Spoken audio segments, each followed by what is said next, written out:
Well, I'm starting again at Hury, and as you can see when I look round, it's an exceptionally grey day. It's absolutely bitterly cold.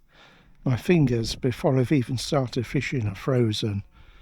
So last time I had quite a bit of sport with a white fly, so this time I'm going on for like a black and red woolly bugger and an olivey creation on the dropper, and there should be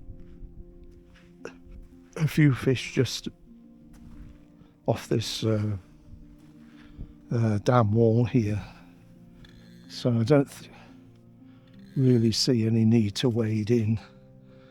I should be able to reach a few fish. I've changed my rod as well for my Hardy 4-weight rod, which has got a wee bit more backbone for chucking these large flies around.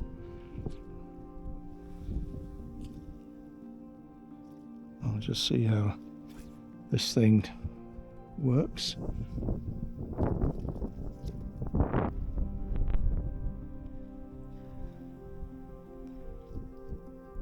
Yeah, there's a nice wriggle from that black lure. Ah well, just lost a nice fish, so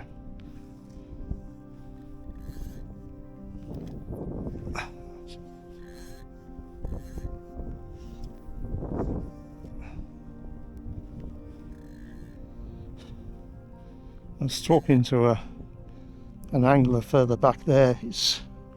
He's had 3 drop off, and he says the fish are starting to follow and just gently take, probably because a large number of fish now have been pricked or caught and released. It's still just incredibly cold.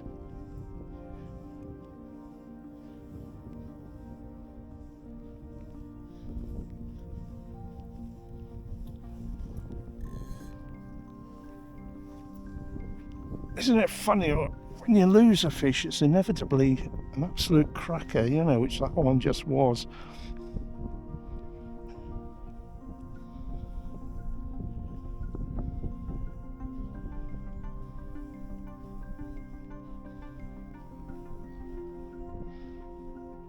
I'd like to do a slow figure of 8, but I'm having to jerk the fly along because my hands are quite numb with the cold. It's lost 4 fish, all of them seemingly hooked, and just dropped off. Strong fish as well.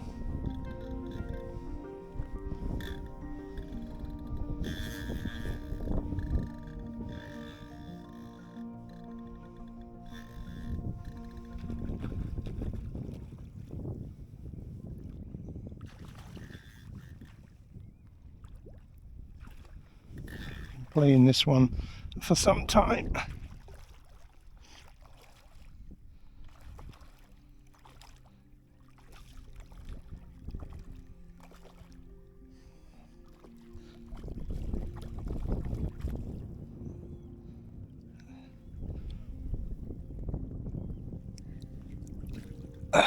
Nice fish.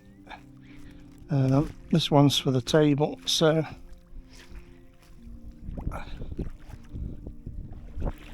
I should give it a tap on the head. Been playing this quite nice trout for a while. My hands have been so cold I couldn't get the action cam on. Fingers are completely numb.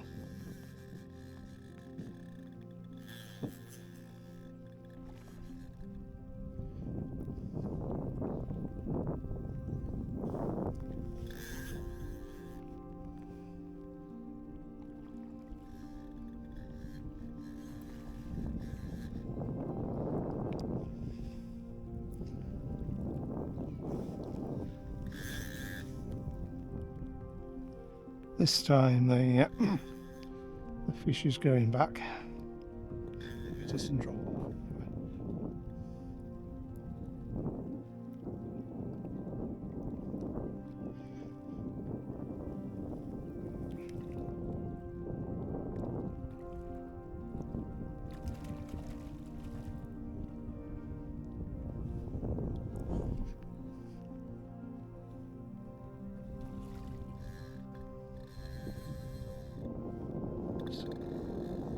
To go for a walk.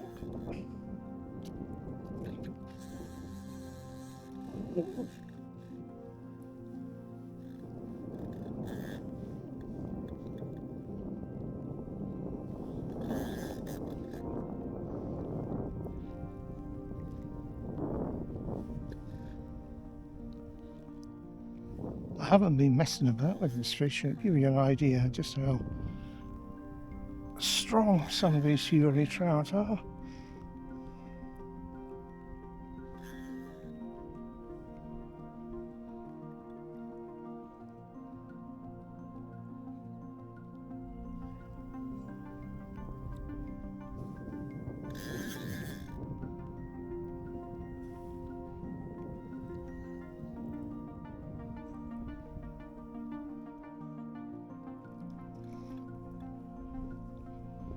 There we are, you can see another cracking trout.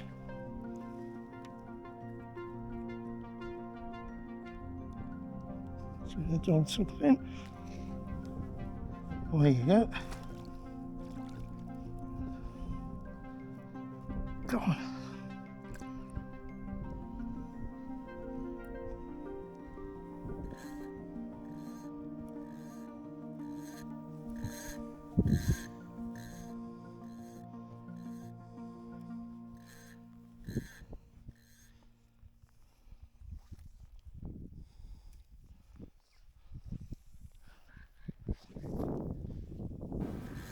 Well, this long section of the video I've done in one take on my action cam.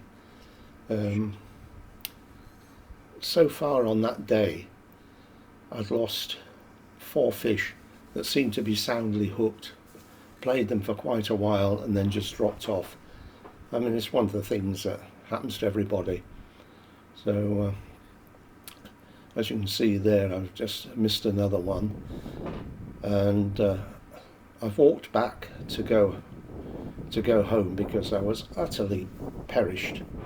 The weather was unbelievably cold on that particular day, and on the way back towards the dam wall, I noticed 1 or 2 fish were actually boiling and head and tail in. So I thought I'd give it a go, and now you can see I've soundly hooked into a fish.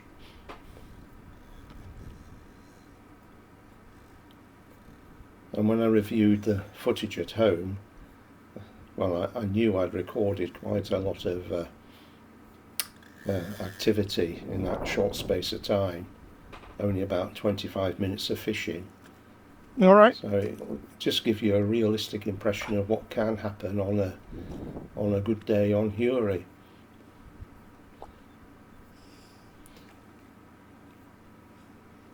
Interestingly, a couple of people are walking down to fish, a couple of anglers, and they hit it at just the right time. It looked to me like a father and son, and straight away they both get into fish.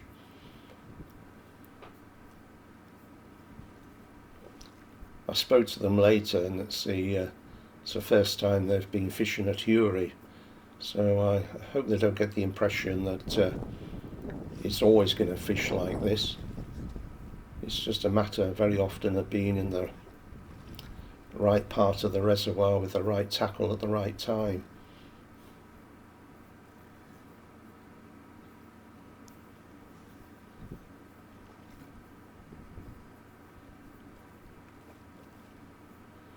As you can see with all these fish, they give you a rare old struggle, which is just what you want when you're paying for your fishing.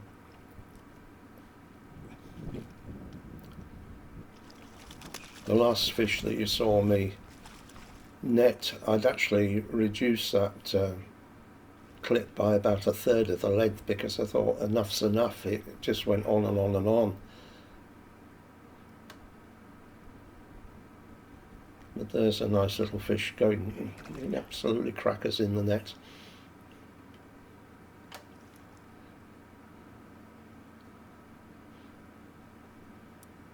Since I've done this voiceover, I've been back to Hury on another 2 occasions, and one of them was with my friend Carl, who's fairly new to fly fishing, and it was a lovely bright day with sort of dappled clouds, very pleasant to look at, complete contrast from this day.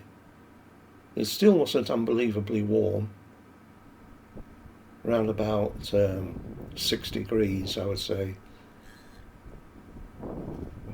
When we left on the day's fishing, it had risen to the dizzy heights of 9 degrees centigrade. But the day we're looking at now that I'm fishing, the temperature-wise, the car was showing 1 degree all the way on the drive there. I thought for a while the temperature sensor on the car had just got stuck, but then when I got out of the car I realised it was right. And when I left the fishing at around about 2:30 in the afternoon, it had only risen to 3 degrees. So you can get an indication of just what a cold day it is, or was rather.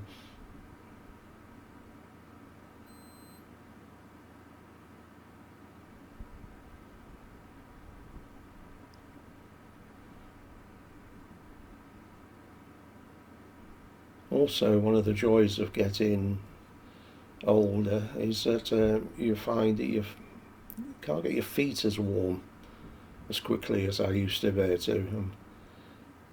I've got these neoprene thigh waders on. I might just as well be naked for what effect they make on preserving the temperature.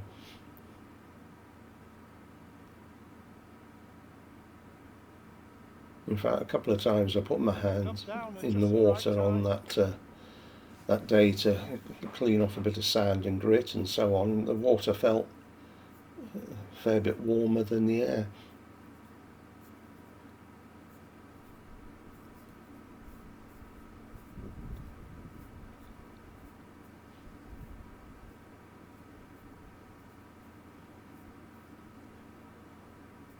So what I'm doing here is obviously casting out and then not moving the fly for a count of, a mental count of about 10, and then slowly inching it back. And if you're looking at the footage every now and again, you'll see a jerk on the rod there. There we go.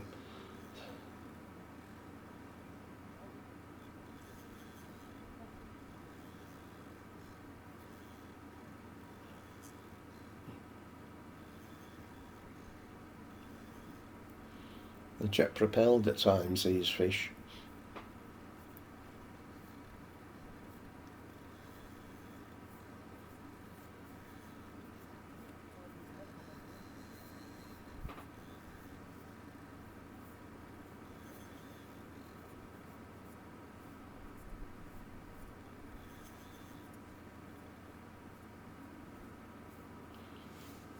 So if you're visiting Hury for the first time in the next week or two, if you're not too keen on slipping around in the mud and so on, I recommend the south shore, where the grass and vegetation is so much drier. Even wading out into the water a little bit, there seems to be less muddy bits. There you go. Sit.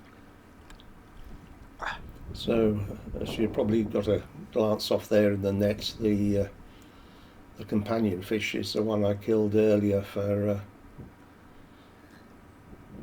the table, and I hadn't got a plastic bag in the rucksack, so I decided to keep it fresh attached to the net.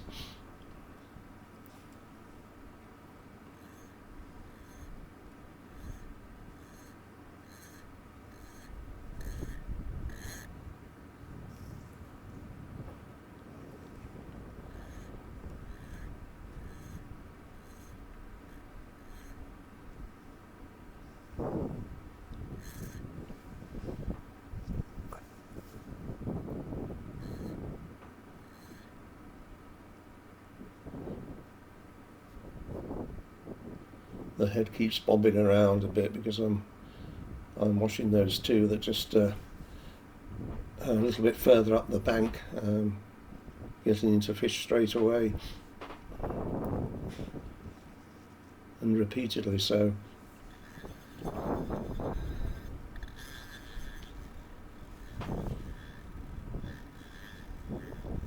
There we go again.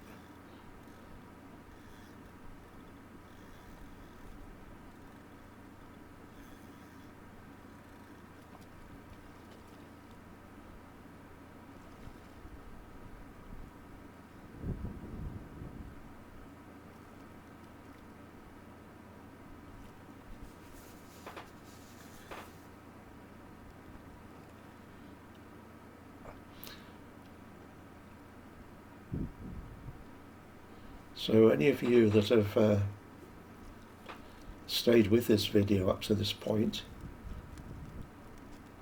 it's worth carrying on if you have any difficulty sleeping, because I can guarantee you by the time you get to the end you'll be well away. It's another nice spirited fish.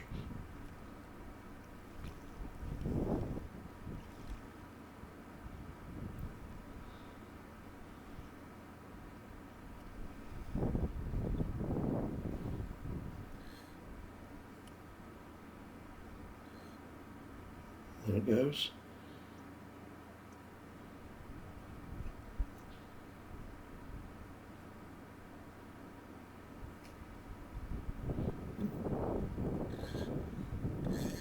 It's a great thing with barbless hooks how easily you can release your fish and get it swimming away and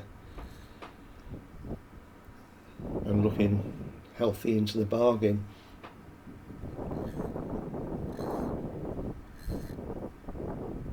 I watch an awful lot of fishing YouTube videos and thoroughly enjoy most of them.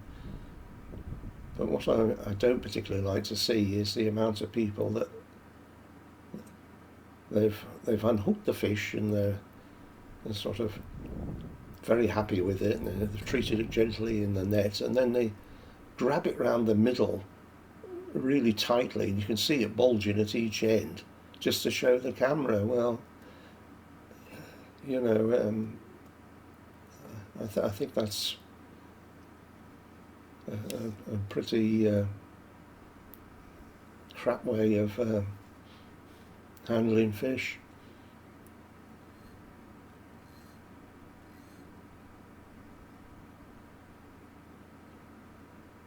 Especially rainbows, because they will struggle to the point of damaging themselves.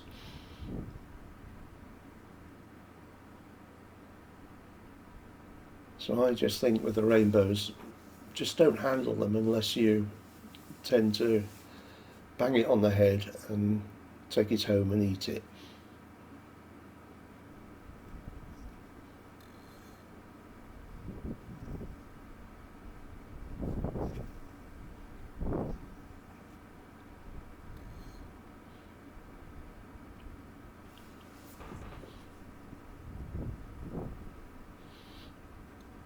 The last trip I've just done to Hury is almost a mirror of these conditions here. I was fishing on the south bank, again bitterly cold, rain and mist.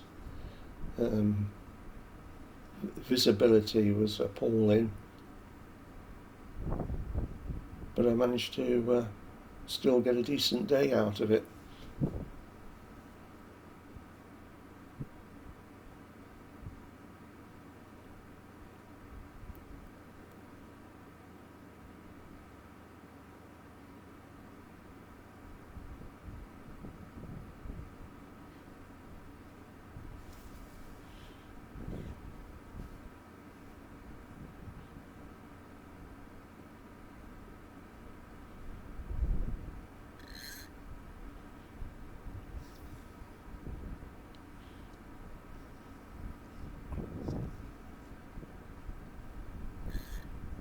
If you notice, the fly line I'm using here, this particular airflow line, is absolute garbage.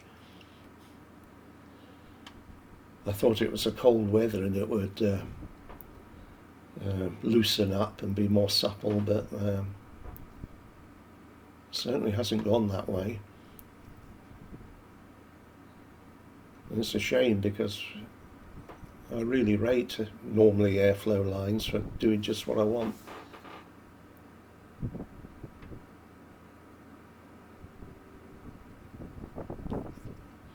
Anyway, there you can see there, that's the obviously the ticket prices on 2024 and the details.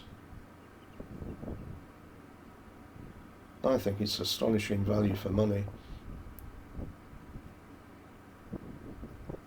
especially if you want to set yourself up as a commercial fisherman and bring home 8 fish. I don't really understand why anybody needs 8 fish.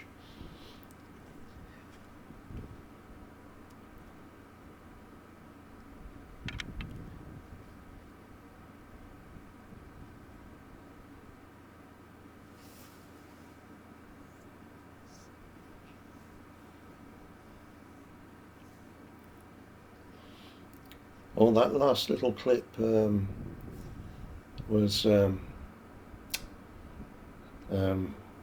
sorry, the last little bit there you saw, I did a section at high speed because it went on for nearly 10 minutes and I hadn't hooked or lost a fish, so I didn't think you needed to go through that misery. I speeded it up somewhat.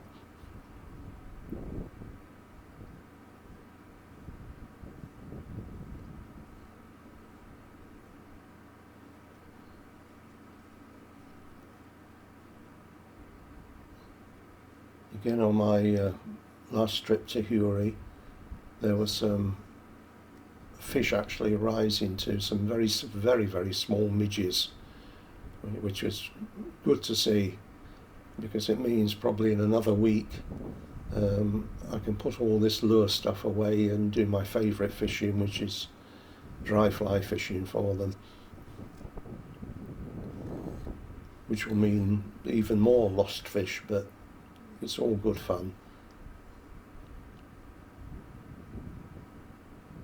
And one of the plus sides of dry fly fishing is you do an awful lot less casting.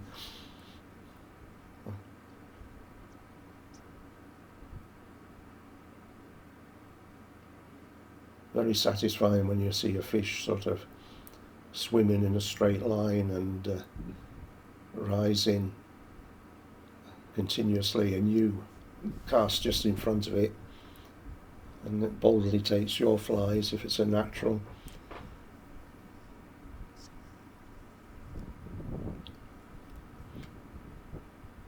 Right, if I've got a miracle and a few of you are still watching, please like and subscribe. Why people like me keep going on about subscribing is that the more subscribers I have is the better chance of the video remaining there for everybody to see, rather than getting buried under the thousands of YouTube videos that get posted every hour. And also, if I get to 1,000 subscribers, I have a chance of making a few pennies, literally, on the adverts that are shown around my videos. So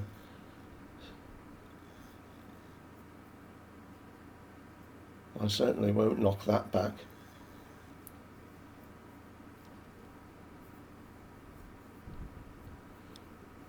But don't worry, I certainly won't get rich or change with the thought of £3 or £4 a month.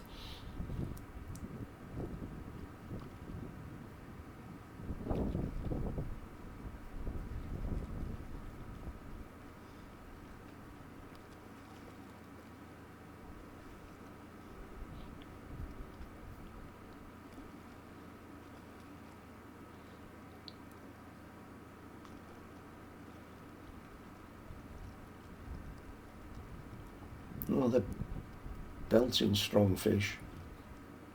I mean, even though this hardy rod is a fall weight, it's surprising how much power it is in the rod. In fact, I think it's wrongly rated. To me, it's more like a 5/6 weight rod.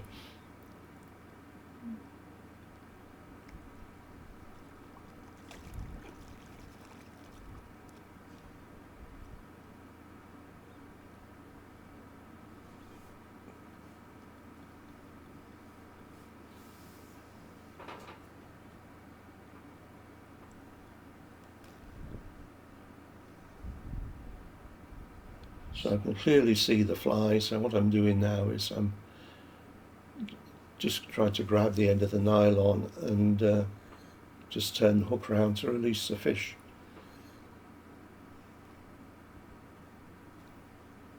There it goes, just swimming off.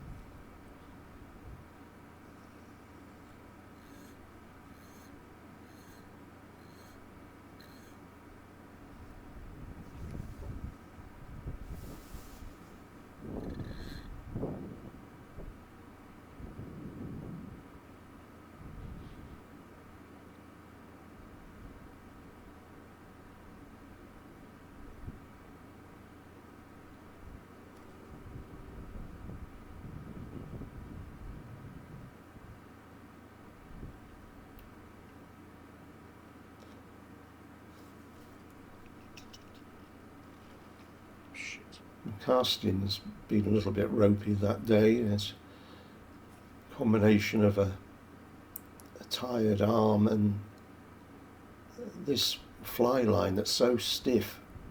Instead of it running smoothly through the rings, it jams up at the first rod ring. There you see I've just lost a one, but not to worry.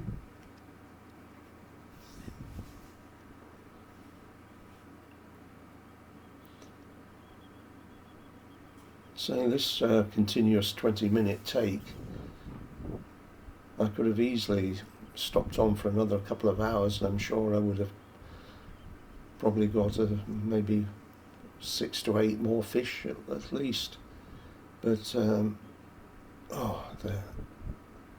the cold had just got right the way through me. Even halfway through the journey home, after about 30 miles, I was still perished in the car with the heating turned up.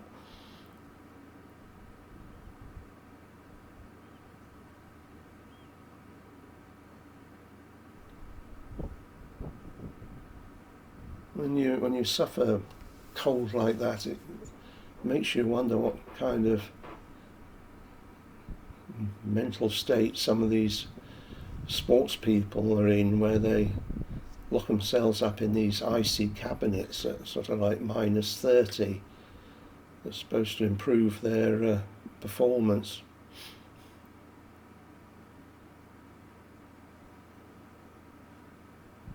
If their theories are correct, after that day I should have been jumping over chairs and bouncing about, because believe me, I was blooming well cold.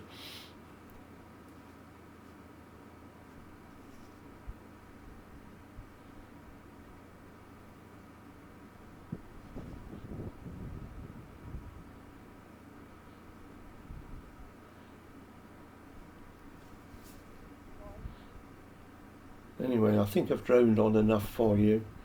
So I'll say bye for now. And thank you very much for watching, as usual. Towards the end of this clip, a few more minutes to run.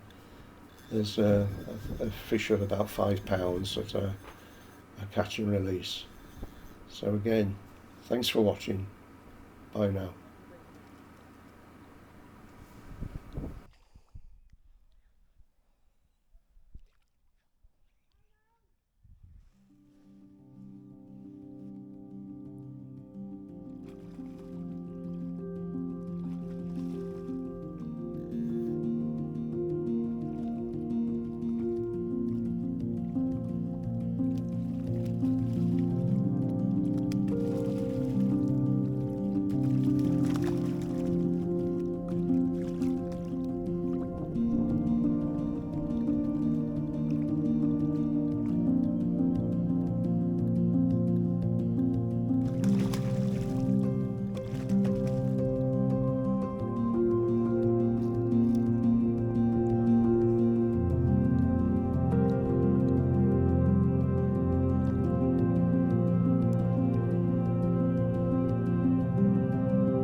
Yes.